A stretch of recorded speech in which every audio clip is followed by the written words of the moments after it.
नीचे हाथ डाले बीचे बीचे जब हला करी मुँह धके चुप चुप करे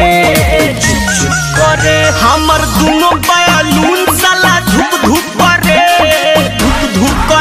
हमर दोनों बावल ऊपर वाला भुक भुक करे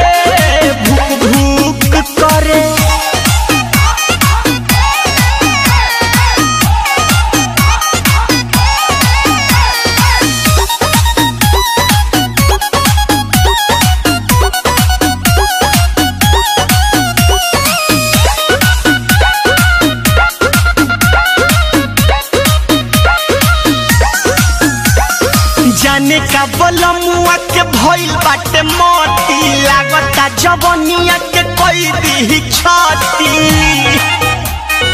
ए हो जाने का बलमुआ के भइल बाटे मोती लागता जवनिया के कोई दी छाती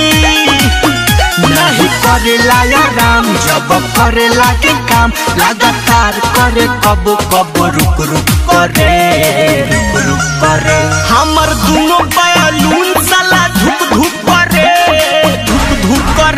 हमर दोनों बावल ऊपर वाला भुक भुक करे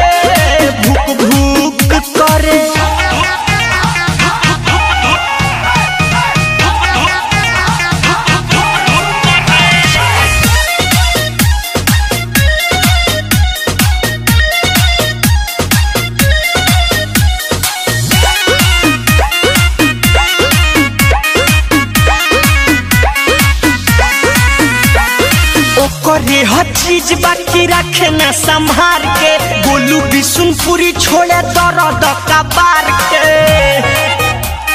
माई करे हर चीज बाकी रखे न संभार के बोलू बिशुनपुरी छोड़े दर्द कबार के एक पानी कम जोर शक्ति सोना करे जो लोड सह नहीं पाई दे ठुक करे हमर दोनों बैलून साला धुक धुक करे हमर दोनों बावल ऊपर वाला भुक